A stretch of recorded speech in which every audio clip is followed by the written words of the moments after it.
Comment être certain d'être sur la bonne voie? Quand savoir si on doit continuer, persévérer ou arrêter? Surtout si vous avez l'impression de travailler dans le vide, de travailler pour rien, et vous dites, mais ok, toute cette persévérance, cet acharnement, cette capacité aussi à être discipliné, à faire des choses qui me semblent importantes, est-ce que ça vaut vraiment le coup? Je vais y répondre ici et je vais vous donner des conseils aussi pour déterminer comment savoir, comment vous devez continuer un projet, si vous devez l'arrêter, qu'est-ce que vous devez changer. Vraiment aussi un partage d'expérience pour vous aider à savoir si oui, vous êtes sur la bonne voie. Bienvenue ici, Joanne Yangting, et vous savez que dans ces contenus, j'aime partager avec vous des choses concrètes. Et là, je vais vraiment vous donner des outils que j'ai mis en place moi-même dans mon business en tant que multipotentiel. Quelqu'un qui aime lancer plein de projets, parfois ne pas aller tout au bout parce qu'il a envie de se lancer dans une autre idée. Vous connaissez ça si vous êtes multipotentiel et pas que. Mais je sais que c'est revenu beaucoup comme question. Est-ce que je dois continuer? Est-ce que je dois arrêter? Mes efforts ne paient pas, je sature, je perds la motivation aussi.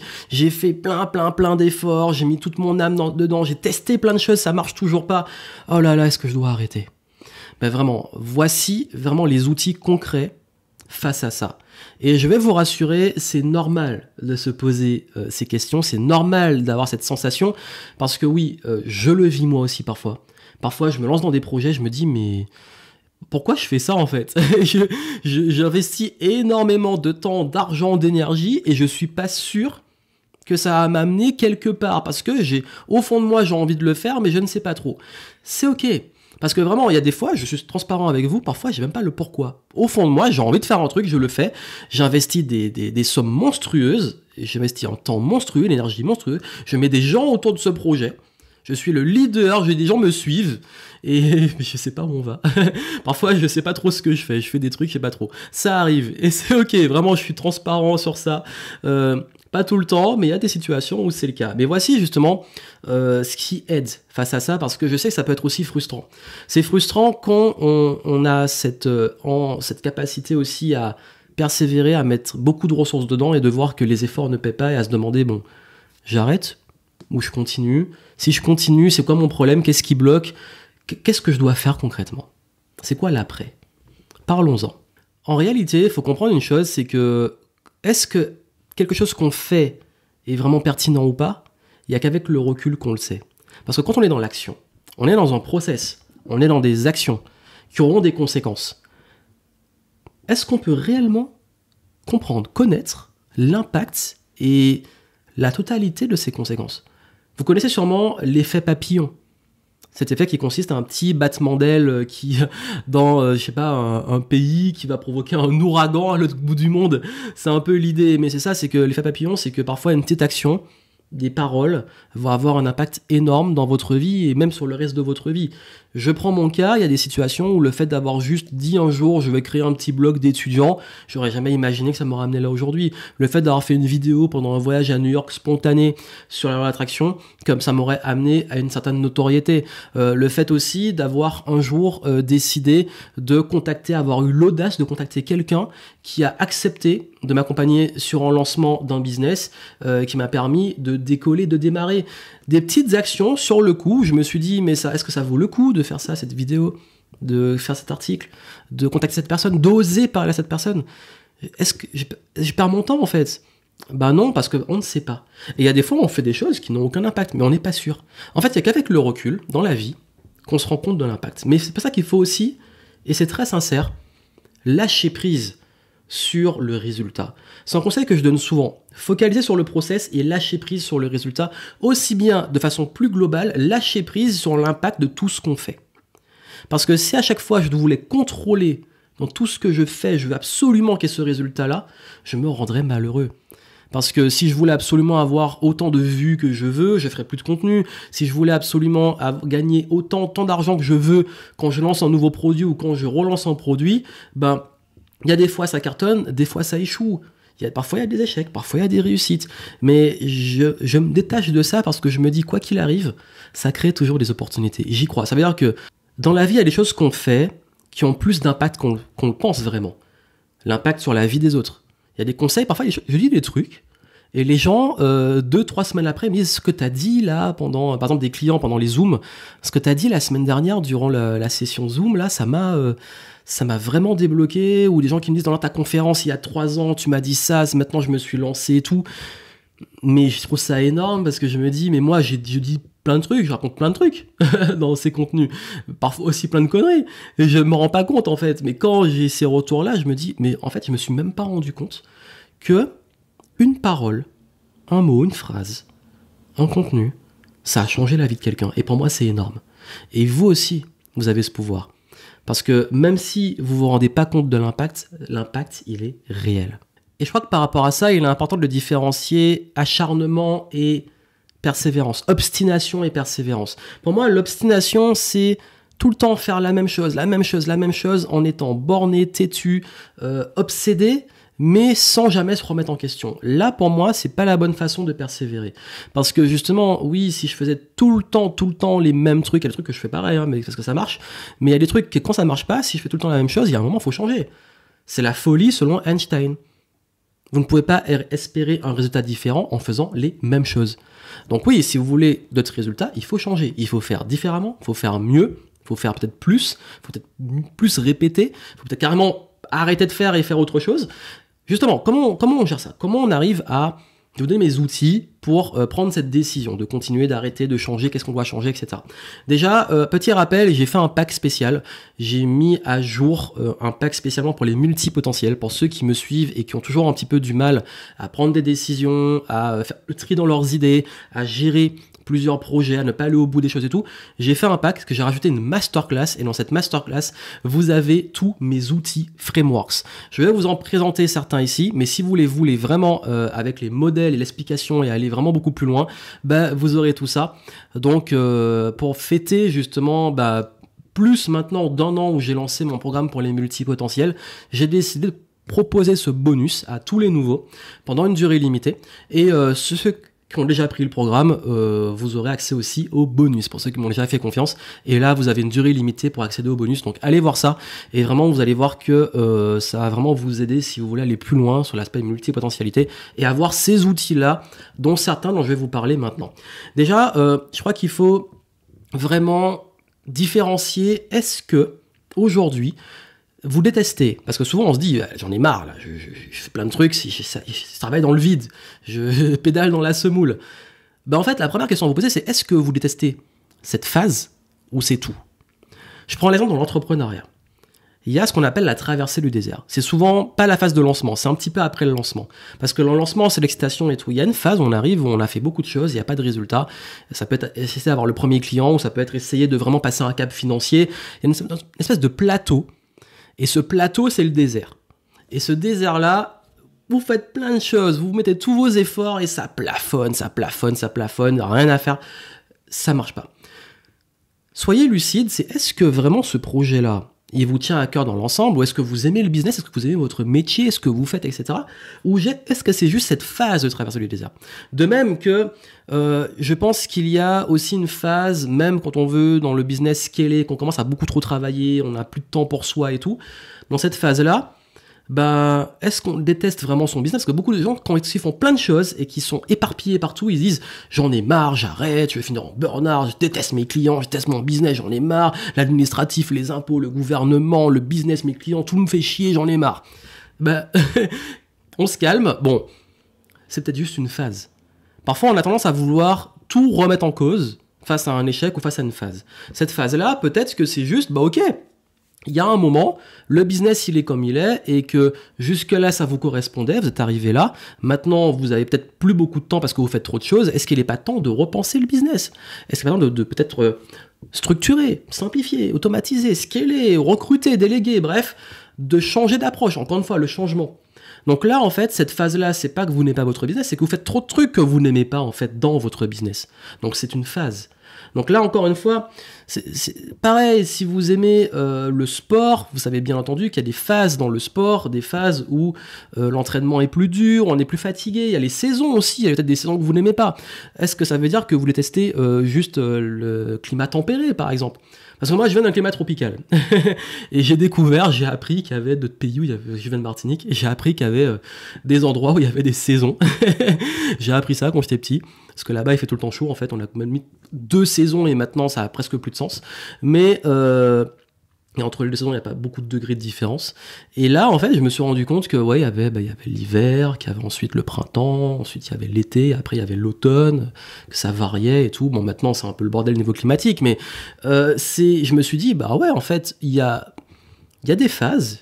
Bon, moi, j'aime bien toutes les saisons, en vrai. Hein. Bon, j'aime bien chacune, j'apprécie ce qui est là. Mais c'est vrai que, bon, j'avoue que l'hiver, principalement, c'est pas ma préférée. J'ai rien contre le froid, mais c'est un peu tristounet, les arbres et tout. Et ce qui fait que c'est juste une phase. Ça veut pas dire que j'aime pas le climat tempéré. Au contraire, j'aime bien le fait de voir les saisons qui varient. Et du coup, c'est un exemple, une métaphore que je vous donne, de se dire, bon, ok, est-ce que c'est pas juste la phase dans laquelle je suis et que je dois changer quelque chose. Donc ça, il va avoir cette lucidité, ce recul, de pas vouloir jeter tout l'eau du bain avec le bébé et se dire, bon ok, est-ce que c'est pas juste la phase dans laquelle je passe qui est désagréable et qu'est-ce que je fais pour pouvoir justement la passer. Une fois qu'on a fait ça, moi je vais vous donner une règle, notamment pour ceux qui veulent se lancer dans quelque chose et qui veulent être sûrs de savoir quand faire le bilan. C'est la règle des 100. Ça veut dire que si vous aujourd'hui vous lancez par exemple une chaîne YouTube, n'arrêtez pas avant d'avoir fait 100 vidéos. Vous lancez un podcast, n'arrêtez pas avant d'avoir fait 100 épisodes. Vous vous lancez dans l'appel à froid de prospects ou l'école pour vendre vos produits ou services. Ne vous arrêtez pas avant d'avoir eu 100 prospects au téléphone. C'est la règle des 100. Elle m'est venue de beaucoup de mentors, notamment américains, et c'est beaucoup donné aux États-Unis. En fait, parce que c'est compliqué. D'ailleurs, c'est un truc qu'on apprend aussi, les pourcentages. Un pourcentage. C'est basé sur 100. X%. Pour 100. Pourquoi on fait ça? Parce qu'un pourcentage, c'est basé sur 100. Donc, il faut au moins arriver à 100 pour avoir... Enfin, je caricature le truc, mais les mots ont une importance. Donc, un pourcentage, ça veut dire, bon, arriver à 100 et faites un vrai pourcentage. Faites pas un pourcentage sur un truc à 10. Donc, là, vous aurez vraiment une bonne raison de faire un pourcentage parce que vous avez 100 données, 100 vidéos, 100 podcasts, 100 appels. Et... même en marketing, on a au-delà, en dessous de 100 prospects, c'est compliqué de tirer des conclusions sur est-ce que la conversion est bonne ou pas. Et encore, parfois il en faut plus. Donc, ce qui veut dire que, oui, quelque chose que vous lancez, n'arrêtez pas avant d'avoir fait 100 répétitions. 100 répétitions, ça peut faire peur. Bien entendu, dans les 100, soyez pas borné, je fais 100 trucs, tout le temps la même chose. Dans les 100, testez, améliorez, optimisez, faites vos feedbacks et tout. Mais, quel que soit le temps dans lequel vous le lancez, n'arrêtez pas avant 100 tentatives, s'il vous plaît. Et sur les 100 tentatives, ne dites pas juste « je sais nul, c'est bon ». Faites un vrai bilan, un vrai constat sur les 100, quelles sont les données qui ressortent. Qu'est-ce que je peux apprendre de tout ça? Et là, je tire des conclusions. Sur les vidéos, sur les 100, il y en a une qui a marché, pourquoi comprendre? Ça n'a pas marché, ça a marché. Vous êtes en état d'apprentissage, en fait, constant. Ensuite, la règle des 100, c'est une chose. Moi aussi, j'ai la règle des 90 jours. Ça veut dire, la règle des 90 jours, c'est que... là, je vais donner une règle de répétition. Mais il y a des fois, il y a des choses qui ne sont pas juste basées sur des répétitions. Il y a des choses qui sont basées aussi sur les durées. Quand je lance un test dans mon business, le test and learn, une campagne marketing, une offre, un système, etc., une pub et tout, je ne fais pas de conclusion avant 90 jours. Le premier mois, c'est la mise en place, le test, premier résultat. Le deuxième mois, on prend un vrai recul et on se dit, bah, ok, qu'est-ce qu'on peut améliorer, tester le différent, comparer, etc. Et le troisième mois, on va voir les résultats des changements qu'on a fait et se dire, bon, ok, là, on a un vrai recul. 90 jours, c'est le modèle que j'utilise pour fixer des objectifs, pour mettre en place mes plans d'action, pour tester les choses, parce que c'est assez long pour avoir une vision d'ensemble et assez court pour se dire, ok, on voit où on va. Donc, généralement, je vais faire un objectif sur 1 an que je vais ramener à 90 jours, donc ça veut dire que sur l'année, je vais avoir ce qu'on appelle les quarters, les trimestres. Donc Q1, Q2, Q3, Q4 dans le langage business. Donc les quarters, donc ce qu'on appelle, enfin, en français on dit les trimestres. Donc ce sont les 3 mois. 3 mois. Donc Pour ça aussi que je crois fortement aux accompagnements Game Entrepreneur, c'est 3 mois, des trucs comme ça, parce qu'en fait 3 mois c'est vraiment le format pour moi idéal pour avoir des résultats tout en ayant du recul. Et donc du coup, si vous voulez tester quelque chose, basez vos conclusions qu'au bout de 90 jours avec une vraie rigueur d'analyse de ce que vous faites et vous dire qu'est-ce que vous testez, et ayez aussi ce qu'on appelle votre accountability.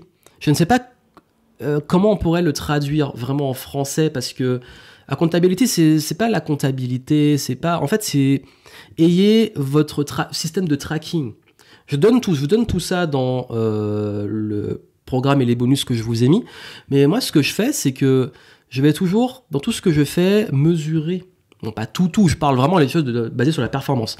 Par exemple, dans le business, mes campagnes marketing, je vais tester, comparer les pubs, voir les résultats, les chiffres, les indicateurs clés de performance, qu'on appelle les KPIs.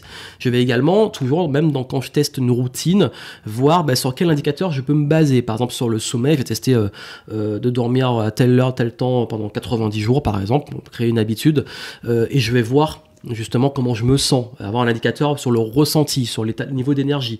Bref, il y a plein de façons de faire comme ça, que ce soit dans le sport, dans le business, dans la santé, il y a des indicateurs, il y a des trucs. Donc quel que soit le domaine dans lequel vous êtes, vous avez des indicateurs clés, et prenez en compte les indicateurs, parce qu'il n'y a rien de pire quand on ne sait pas si on travaille dans le vide ou pas, que de ne pas avoir d'informations. Parce que oui, si vous n'avez pas d'informations, vous ne pouvez pas tirer des conclusions. Donc là, il faut, dans ces situations-là, se dire, ok, quelles sont mes infos, qu'est-ce que j'analyse et comment je traque ma progression.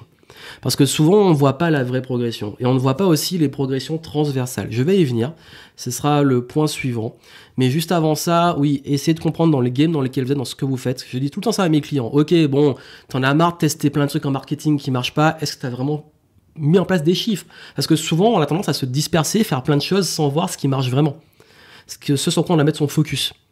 Et souvent, on se rend compte, parfois, c'est devant nos yeux, il y a un truc qui fonctionne et on ne le voit pas. Ça m'amène au point suivant, avant de nous donner le dernier.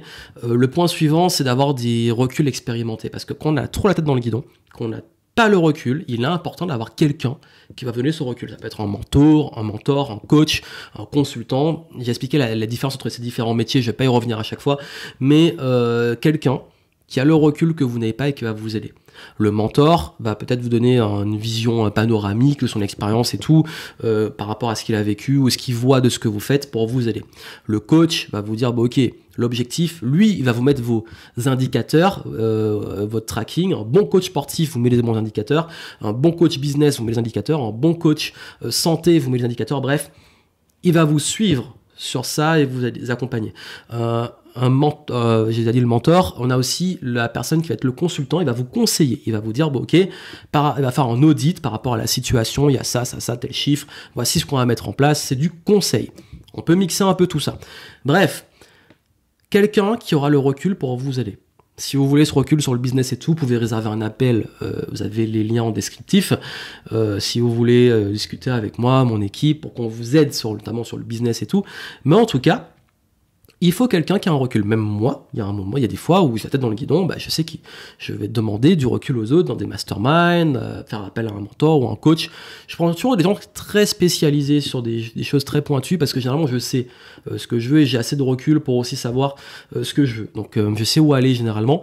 Mais en tout cas, c'est important d'avoir ce recul, c'est une hygiène aussi, parce que le chirurgien ne peut pas s'opérer lui-même. Et dernier point, et j'en ai parlé, ça va être vraiment cette capacité aussi à avoir un vrai recul de façon globale, qui va vous aider à relativiser les choses. Des fois, on ne voit pas forcément l'impact de tout ce qu'on fait, et je pense qu'il y a aussi une partie de lâcher prise.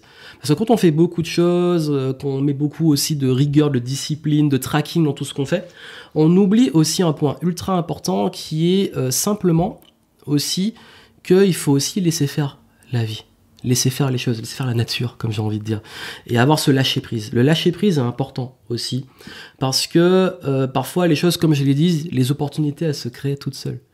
Le fait d'avoir Vous allez rencontrer quelqu'un qui va vous demander d'intervenir à un événement. Dans l'événement, quelqu'un va aimer votre conférence, qui va impacter sa vie, qui va parler de vous, qui va vous donner un nouveau contrat, qui va parler de vous à un autre endroit, qui va vous amener à faire un voyage à l'étranger, qui va vous faire rencontrer une autre personne. Bref, un ensemble de choses, de synchronicité, de choses qui se passent. Laissez faire ça, et kiffez ça aussi. Moi, je kiffe parfois me dire, je ne sais pas quelles sont les opportunités, mais je sais qu'on aura, parce que mon radar il est actif. Donc, gardez toujours votre radar actif en prenant du recul, en lâchant prise sur les résultats. Ça veut dire que là, en fait, ce qui va faire la différence aussi, c'est votre capacité aussi à faire preuve de patience, à faire preuve aussi de se dire, ok, je fais les choses, mais mon travail me sert pas à rien. Pourquoi ? Parce que vous développez des compétences, vous devenez meilleur. Le fait de répéter, j'ai parlé avant, le fait d'avoir fait plein de vidéos, je pourrais me dire aujourd'hui, j'ai deux façons de voir les choses. Je suis en échec parce que j'ai pas atteint les 100 000 abonnés, ou je fais pas tant de vues, ou je suis pas forcément dans ce que je voudrais vraiment quand j'ai lancé mes vidéos. Ou je pourrais me dire, grâce à ça, je suis devenu très bon en prise de parole. Ça m'a aidé aussi à faire des conférences, à gagner confiance en moi, à toucher une audience, à avoir un impact sur plein de vies. En fait, les opportunités, elles sont toujours là. Pour vous, en termes d'apprentissage, en termes d'évolution personnelle, en termes de confiance en vous. Il y a plein de choses que ça développe de façon transversale, et pas que les résultats que vous voulez. Et aussi, il y a une partie qui ne vous appartient pas, parce que la vie va vous amener des opportunités. Mais quoi qu'il arrive, la vie vous donne des opportunités à deux conditions. La première, vous restez en mouvement en faisant preuve d'audace. Et la deuxième, et celle-là est ultra importante, vous avez la bonne attitude parce que votre radar est actif. Parce que la chance, c'est quand la préparation et l'opportunité se rencontrent. Et ça, vous le provoquez. Vous provoquez votre chance. Donc, si aujourd'hui vous dites « Ah, mais est-ce que ça sert à quelque chose, tout mon travail, tous mes efforts ?» Oui, vous devenez meilleur, vous apprenez, vous créez des opportunités réelles et des résultats, et vous créez des opportunités dont vous n'avez même pas encore idée. Il y a des choses que j'ai fait il y a des années qui me servent aujourd'hui. Et ça va être comme ça toute la vie. Donc c'est ça la magie aussi. Mettez un peu de magie dans tout ça. Alors, parfois on est trop sérieux, trop dans les trucs, trop terre à terre, les chiffres, les résultats. Je vous ai donné, mais c'est important. Mais il y a aussi une partie de la vie qu'il faut accepter et faire confiance. Voilà, c'était le message de la fin. Voilà les conseils que je peux vous donner. Comme je vous ai dit, si vous voulez aller plus loin, avoir vraiment les outils clés de planification, de prise de décision, de frameworks, je vous donne vraiment mon expérience. J'ai vraiment rajouté des bonus de masterclass sur la multipotentialité et la capacité aussi à prendre des décisions, aller au bout des projets, à gérer les projets, etc. J'ai rajouté pas mal de choses pour ceux qui se reconnaissent dans ce que j'ai dit dans ces problématiques-là. Donc allez voir ça en dessous, pendant une durée limitée, vous avez ça qui est offert. Et moi je vous retrouve par la suite. Donc n'oubliez pas de vous abonner, de suivre la chaîne YouTube, le podcast, de partager, laisser des likes, laisser des étoiles sur le podcast. C'est important, ça aide, ça contribue et ça montre aussi, et j'espère que ça a aussi un impact. Mais comme j'ai dit, je le fais, j'ai plaisir à partager et je lâche prise sur une fois que le contenu il est publié, il m'appartient plus. Les algorithmes feront ce qu'ils ont à faire, vous en ferez quelque chose, je ne le contrôle pas. Mais en tout cas, je suis heureux et je suis content de le faire parce que pour moi, c'est pas du temps perdu, c'est pas le travail perdu parce que je sais que 1, je kiffe, 2, j'apprends, et 3, ça a toujours un impact, même celui que je ne vois pas. Et vous, n'oubliez pas, tout ce que vous faites a aussi ce pouvoir. Plein de succès à vous, à très bientôt.